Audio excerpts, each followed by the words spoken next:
Sa mga balitang pambansa, inudyukan ang National Security Council o NSC na magpulong tungkol sa gagawing tugon sa panghaharas ng China sa West Philippine Sea. Ayon kay Senator Francis Tolentino, kailangan na itong gawin dahil nanganganib ang seguridad ng bansa. Pangunahing tungkulin ng NSC ang magplano ng mga polisiyang may kinalaman sa national security. Giit pa ni Tolentino na iimbitahan din doon sa mga NSC briefing ang mga dating pangulo.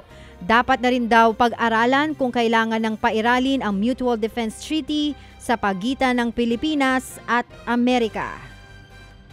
Samantala, naniniwala naman ang isang political analyst na mas makabubuti sa pamahalaan ang pag-alis ni Vice President Sara Duterte sa gabinete ni Pangulong Bongbong Marcos. Nagbitiw na si VP Sara sa pwesto bilang DepEd Secretary at NTF-ELCAC Vice Chairperson, pero hindi niya idinetalye ang kanyang dahilan.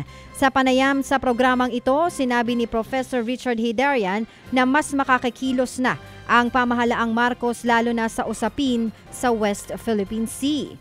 Naniniwala rin daw siya na hindi na kailangang o hindi na hahadlangan ng pag-aalangan ang mga susunod na cabinet meeting tungkol sa mga sensitibong issue. Mas makabubuti rin daw ito para sa pangalawang Pangulo. At the end of the day, vice-presidente pa rin siya ng bansa. At nakita natin, in the past two administrations, whether ito si Leni Robredo or si Binay, both of them, nung medyo umalis na sila sa administration, they had more room for maneuver. So ginamit nila yan para i-push talaga yung kanilang adhikain. Yan po ang tinig ni Professor Richard Heydarian.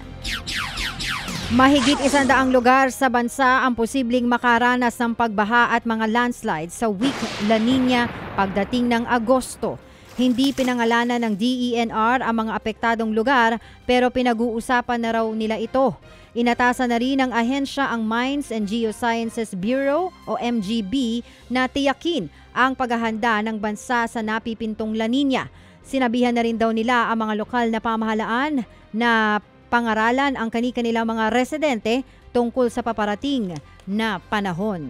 Ted Filon at DJ Chacha ngayon nasa Radyo 5 92.3 News FM Monday to Friday 6 to 10 a.m.